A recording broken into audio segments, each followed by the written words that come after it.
여러분 안녕하십니까? 여수 MBC 뉴스데스크입니다. 화물연대 전남지역본부가 오늘 0시를 기점으로 총파업에 들어갔습니다. 과로와 과속에 내몰리지 않게 적정 운송료를 보장하는 안전운임제를 영구적으로 도입하고 품목도 늘려달라는 게 화물 노동자들의 요구인데요. 항만공사와 지역 수출기업들도 상황을 주시하며 대책 마련에 분주한 모습입니다. 유민호 기자가 취재했습니다.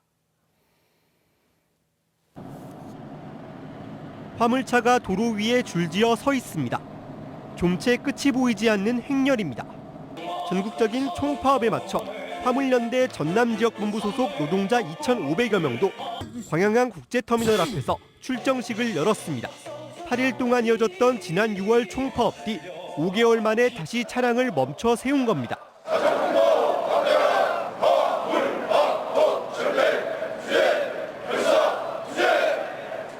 화물 노동자들이 과로와 과속에 죽음으로 내몰리지 않게 최소한의 운송료를 보장하는 안전운임제가 쟁점입니다. 올해 말 종료를 앞두고 정부가 3년 더 연장하겠다고 밝혔는데 기한을 두지 말고 컨테이너와 시멘트뿐만 아니라 다른 품목까지 확대하라는 게 핵심 요구 사항입니다.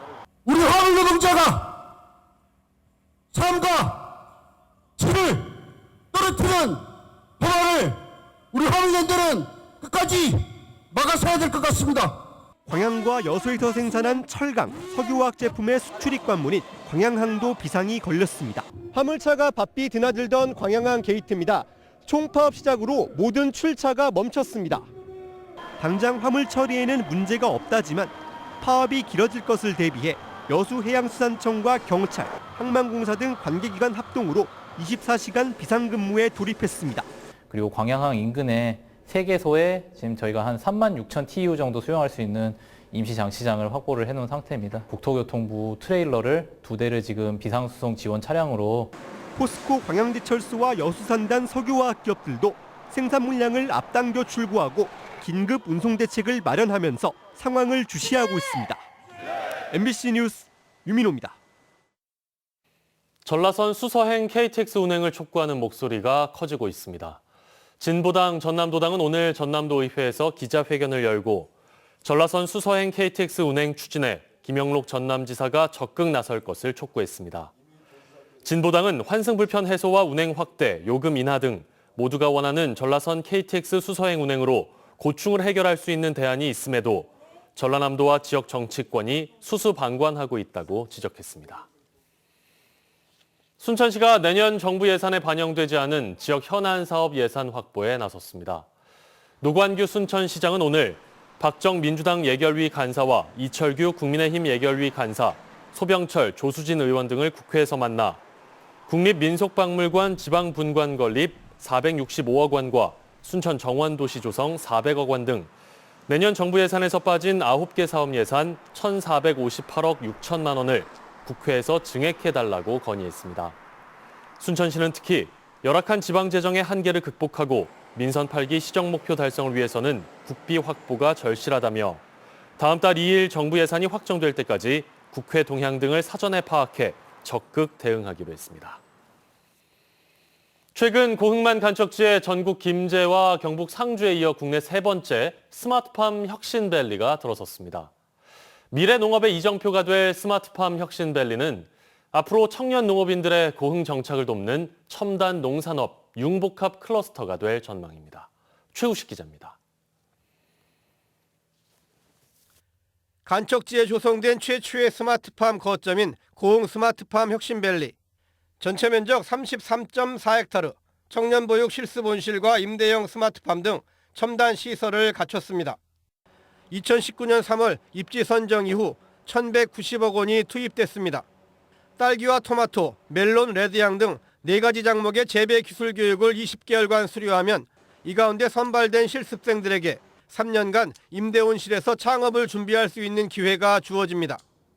저는 딸기를 지금 경영에 실습을 하고 있고요. 앞으로는 제 농장을 차리는 게 최고 목표이기 때문에 그 농장을 차리기 전에 이제 실습을 통해서 실제로 제가 이 작목을 직접 농사를 짓는 경험을 토대로 해서 청년 귀농을 선도할 첨단 시설만큼이나 고흥 지역의 귀농 조건을 널리 알리는 계기도 되고 있습니다. 고흥에서 땅을 알아보거나 여기서 이제 거주하려는 친구들이 많이 늘어나고 있거든요.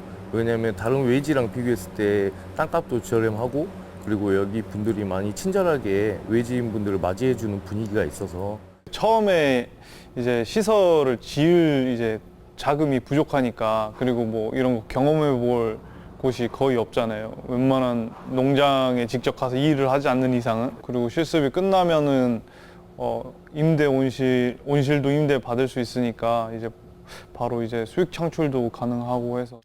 고흥 혁신밸리에는 스마트팜 기술을 체계화하기 위한 빅데이터 센터와 연관 기업들이 입주할 실증단지도 조만간 들어설 예정이어서 기후온난화에 대비하고 이런 기술을 국산화하는 남방형 스마트팜 모델로도 기대를 모으고 있습니다. 스마트팜에 대한 청년들의 관심이 계속 높아지고 있고 그만큼 고흥에 대한 관심도 높아질 거라고 생각을 하고 교육을 수료한 다음에 지역에 정착할 수 있도록 그런 연계된 사업들을 발굴해서 지원할 생각입니다. 고흥구는 앞으로 간척지라는 무한한 확장성을 활용해 혁신밸리 인근의 미래농업의 메카가 될 대규모 첨단 농수축산밸리를 조성한다는 구상입니다. MBC 뉴스 최우식입니다. 여수 돌산 소미산 대관람차 사업과 관련해 찬발 논란이 뜨거워지고 있습니다. 여수시 관광발전 범시민운동본부와 여수 돌산 관광경제발전협의회는 보도자료를 통해 여수시민사회연대회의가 자신들의 선택적인 주장으로 여수 관광정책의 발목을 잡고 있다고 주장하며 관광발전에 필요한 돌산 대관람차 사업에 여수시의 적극적인 행정을 요구했습니다.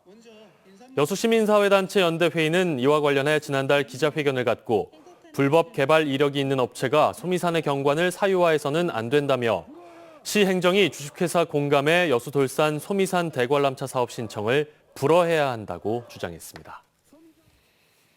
순천만 흑두루미 개체수가 지난 20년 동안 46배나 증가한 것으로 나타났습니다. 순천시에 따르면 순천만의 흑두루미 개체수는 지난 2002년 121마리에서 올해는 지난 21일 기준 9,800여 마리로 늘었고 이는 전 세계 흑두루미 개체수의 60%에 해당하는 수치입니다.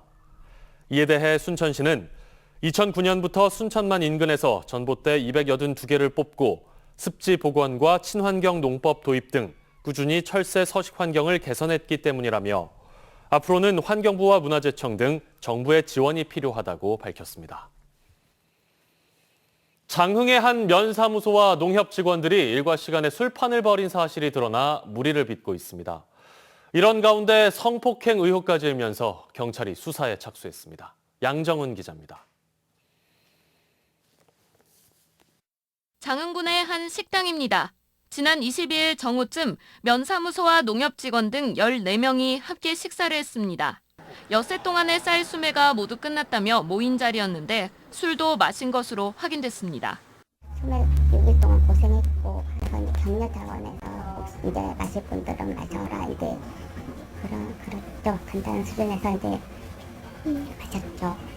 일부 직원들은 점심시간이 끝나기 전에 돌아갔지만 대부분은 오후 3시 무렵까지 계속 술자리를 가졌던 것으로 알려졌습니다. 공무원들 낮에부터 술을 먹고 뭐 되는 거야 진짜. 에? 장흥군은 근무 시간을 어긴 직원들을 상대로 복무규정 위반 조사를 진행하고 있고 조만간 징계할 방침입니다. 한편 면사무소 일부 직원들과 농협 직원이 2차로 자리를 옮겼는데 여기에서 성폭행을 당했다는 신고가 접수돼 경찰이 수사에 착수했습니다. 쌀수매 업무를 나갔던 직원들이 대낮에 버젓이 근무 시간에 술판을 벌이고 성폭행 의혹까지 일면서 근무 기강이 해이해졌다는 비난이 쏟아지고 있습니다. MBC 뉴스 양정은입니다. 검찰이 허석 전 순천시장을 변호사비를 대신 내줘 공직선거법을 위반한 혐의로 재판에 넘겼습니다. 광주지방검찰청 순천지청은 최근 허석 전 시장이 지역신문 대표이던 당시 국가보조금을 유용했다는 혐의로 재판을 받던 지난해 신문 관계자들의 변호사비를 대납해준 사실이 인정된다고 보고 허 전 시장 등 2명을 기소했습니다. 공직선거법은 지자체장이 선거군의 기관이나 시설에 기부를 할 수 없다고 규정하고 있습니다. 해양정책 주무부처인 해양수산부가 여수 지역 현안에 대해 적극적으로 나서야 한다는 목소리가 나왔습니다. 더불어민주당 주철현 의원은 최근 조승환 해양수산부 장관을 만나 내년 바다의 날 행사를 여수에서 개최하고 항만공사의 박남회장 전담 본부장 직제를 신설하는 등 지역 현안에 대한 해수부의 역할을 촉구했다고 밝혔습니다. 주 의원은 이번 요청에 조 장관이 적극적인 검토에 나서겠다고 화답했다며 해수부를 설득하고 협력해 신해양시대 여수를 열어가겠다고 강조했습니다.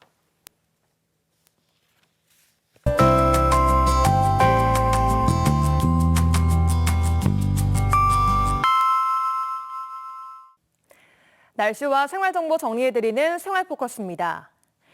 여수에서는 섬 어르신들을 위한 특별한 의료 봉사활동이 진행됐습니다. 여수 시민복지포럼이 오늘 화정면 개도마을 어르신 600명에게 내과 검진과 치과 치료 등을 지원했는데요. 여수시 보건소와 지구촌 사랑나눔 의료봉사단 등의 봉사자 60여 명이 참여해서 그 의미를 더했습니다.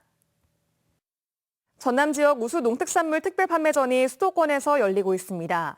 전남농협이 주관한 이번 행사에서는 고향사랑 기부제도 답례품으로 선정된 대봉감과 고구마 등이 저렴하게 판매되고요.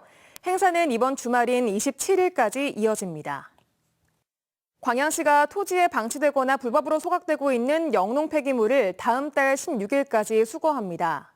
공동 집화장에 영농 폐기물을 배출한 다음 읍면동 사무소에 수거를 요청하면 됩니다.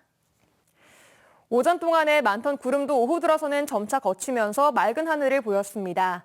낮 동안은 기온이 18도까지 오르면서 포근했는데요. 전남 동부 지역 내일 하늘은 대체로 구름 많은 가운데 아침 기온이 뚝 떨어지고 일교차는 더 벌어지겠습니다. 자세한 지역별 기온 보겠습니다. 내일 아침 여수는 9도, 순천 4도, 고흥은 3도로 낮게 출발합니다. 낮 기온은 순천 18도, 여수 17도로 오늘과 비슷하겠습니다. 내일 바다의 물결은 앞바다에서 0.5m, 먼바다에서는 0.5에서 최고 1m로 잔잔하게 일겠습니다. 당분간 아침 기온이 불안정하게 들쑥날쑥하겠습니다. 옷차림에 각별히 신경 쓰셔야겠고요. 주말을 지나 다음 주에는 흐린 날이 이어지겠습니다. 지금까지 생활포커스 송유라였습니다. 다음 뉴스입니다. 순천만 자벌드 노동조합이 부당해고 철회를 주장하면서 오늘 오전 파업을 진행했습니다. 공공연대노조 순천만 자벌드 집회는 오늘 오전 9시부터 정오까지 파업을 진행한 뒤 순천시청 앞에서 기자회견을 갖고 순천시가 위탁업체와 맺은 운영계약에서 구체적인 근로조건을 명시하지 않아 위탁업체가 노동자들을 부당해고하고 있다고 주장했습니다. 한편 위탁운영사 측은 코로나로 경영이 어려워 계약 연장을 하지 않았을 뿐이라며 부당해고라는 주장을 반박하고 있습니다. 전남 지역의 50세 이상 관광 소비 비중이 전국에서 가장 높은 것으로 나타났습니다. 전라남도가 신용카드사의 결제 데이터를 분석한 결과 지난해 전남을 찾은 외지인이 소비한 금액 가운데 50세 이상이 결제한 금액이 45%로 전국에서 가장 높았다고 밝혔습니다. 전라남도는 관광 소비 시장에서 가장 큰 구매력을 가진 50대 이상 관광객을 더 많이 유치하기 위해 차별화된 관광 상품들을 개발할 계획이라고 덧붙였습니다. 여수와 목포 지역의 택시 부재 운행이 49년 만에 역사 속으로 사라지게 됐습니다. 국토교통부는 심야 택시난 완화 대책으로 훈령인 택시제도 운영 기준에 관한 업무 처리 요령을 개정하고 전남 지역에서는 어제자로 여수시와 목포시의 택시 부재 운행을 전면 해제했습니다. 도는 이번 부재 해제로 출퇴근 시간 등 일부 시간대에 발생했던 택시 승차난이 해소될 것으로 전망하며 추가로 순천시를 포함한 나주시, 완도군, 해남군의 택시 부재 운행 해제도 검토하고 있습니다. 여수의 외국인 투자 기업이 모두 45개사에 이르는 것으로 분석됐습니다. 여수시에 따르면 현재 여수 지역 내 외국인 투자 기업은 일본 18개사, 미국과 중국 각각 6개사 등 모두 13개국 45개사 5천여 명의 근로자들이 근무하고 있는 것으로 집계됐습니다.